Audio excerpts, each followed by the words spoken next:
क्योंकि मणिपुर को बीजेपी की विचारधारा ने जला रखा है। इसीलिए हम गए, सबसे मिले, भाईचारे की बात की, मोहब्बत की बात की, और मणिपुर से अरुणाचल, अरुणाचल से नागालैंड, नागालैंड से अब हम असम में आए।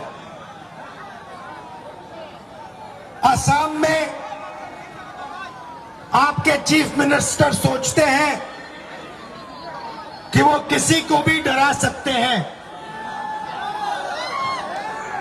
हम लोग आपके चीफ मिनिस्टर से डरते नहीं हैं। और भाइयों और बहनों, ये अभी बहुत जंप मार रहे हैं, ऊपर नीचे जंप मार रहे हैं, केस लगा रहे हैं। ये केस इसलिए लगा रहे हैं क्योंकि इनके दिल में डर है। ये डरे हुए हैं कि असम की जनता तूफान जैसे, आंधी जैसे उनके खिलाफ खड़ी हो रही है।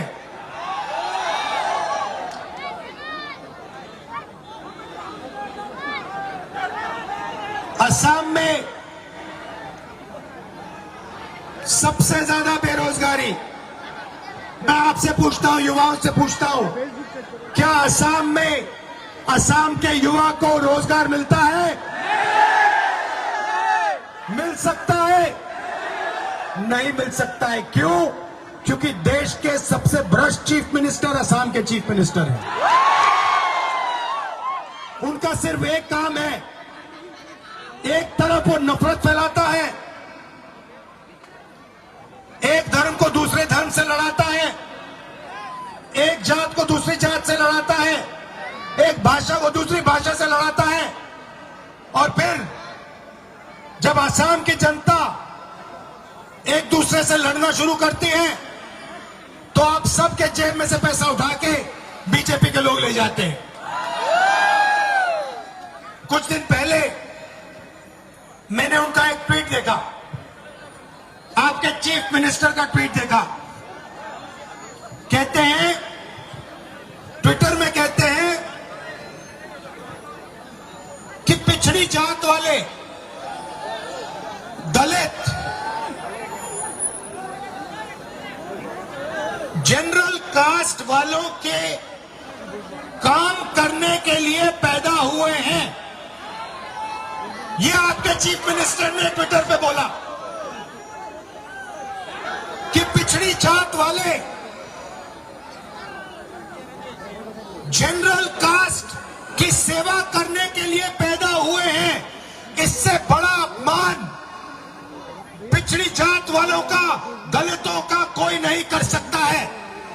मैं आपसे पूछना चाहता हूं, असम के पिछड़ी जात वाले लोगों से, ओबीसी वर्ग से, दलित वर्ग से आप चुप क्यों हो? आपने एक शब्द क्यों नहीं कहा? आपके चीफ मिनिस्टर ने आपका अपमान किया है, आपको कहा है कि आप जनरल कास्ट की सेवा करने के लिए पैदा हुए हो। आप चुप क्यों हो? आपको चुप नहीं होना चाहिए। आपका अपमान किया जा रहा है, आपको चुप नहीं रहना चाहिए। आपको अपनी बात चीफ मिनिस्टर के सामने रखनी चाहिए। मैं रखता हूं। दलित वर्ग, ओबीसी वर्ग, आदिवासी वर्ग, माइनॉरिटी किसी से कम नहीं है।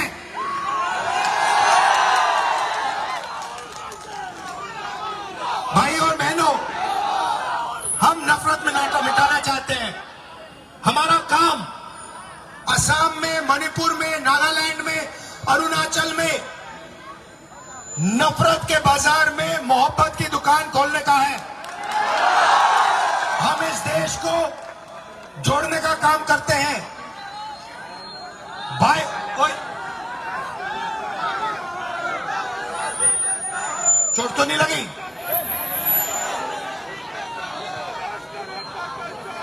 आज एक असम की यूनिवर्सिटी में, एक असम की यूनिवर्सिटी ने मुझे बुलाया। वहां के मैनेजमेंट ने, वहां के स्टूडेंट्स ने मुझे बुलाया। कहते हैं कि हम राहुल गांधी के साथ बातचीत करना चाहते हैं राहुल गांधी जो कह रहा है वो हम सुनना चाहते हैं। दिल्ली से फोन कॉल आता है असम के चीफ मिनिस्टर को, और फिर असम का चीफ मिनिस्टर फोन कॉल मारता है कॉलेज को, यूनिवर्सिटी को, कहता है अगर तुमने विद्यार्थियों को राहुल गांधी से बात करा दी तो तुम्हारा कॉलेज का जबरदस्त नुकसान होगा। धमका दिया, डर गए, उन्होंने प्रोग्राम कैंसिल कर दिया। उसके बाद हम यूनिवर्सिटी के बाहर से निकले, पूरी की पूरी यूनिवर्सिटी गेट के बाहर खड़ी थी, कहते भैया हमें यूनिवर्सिटी के अंदर सुनने नहीं दिया, हम यूनिवर्सिटी के बाहर आए हैं, आप अपना भाषण यूनिवर्सिटी के बाहर दो। असम के युवाओं को आपका चीफ मिनिस्टर और अमित शाह नहीं दबा सकता है। असम की अपनी हिस्ट्री है, अपनी भाषा है, अपनी संस्कृति है, इसको कोई नहीं मिटा सकता है। अगर लोग सोचें कि वो असम की भाषा को, असम के लोगों को डराकर धमकाकर डरा दे, ये कभी नहीं हो सकता। असम की जनता किसी से नहीं डरी है और किसी से नहीं डरने जा रही है।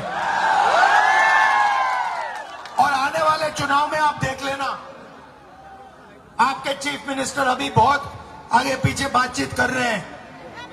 अगले वाले चुनाव में यहां पे कांग्रेस पार्टी का तूफान आने वाला है, और फिर उसके बाद देखेंगे मैसेज कौन मार रहा है, ट्विटर पे कौन क्या चला रहा है, केस कौन लगा रहा है। भाई और बहनों, आपने इतने प्यार से मेरा स्वागत किया, दिल से मैं आपका धन्यवाद करना चाहता हूं। और याद रखो, आपको किसी से डरना नहीं है, डरो मत।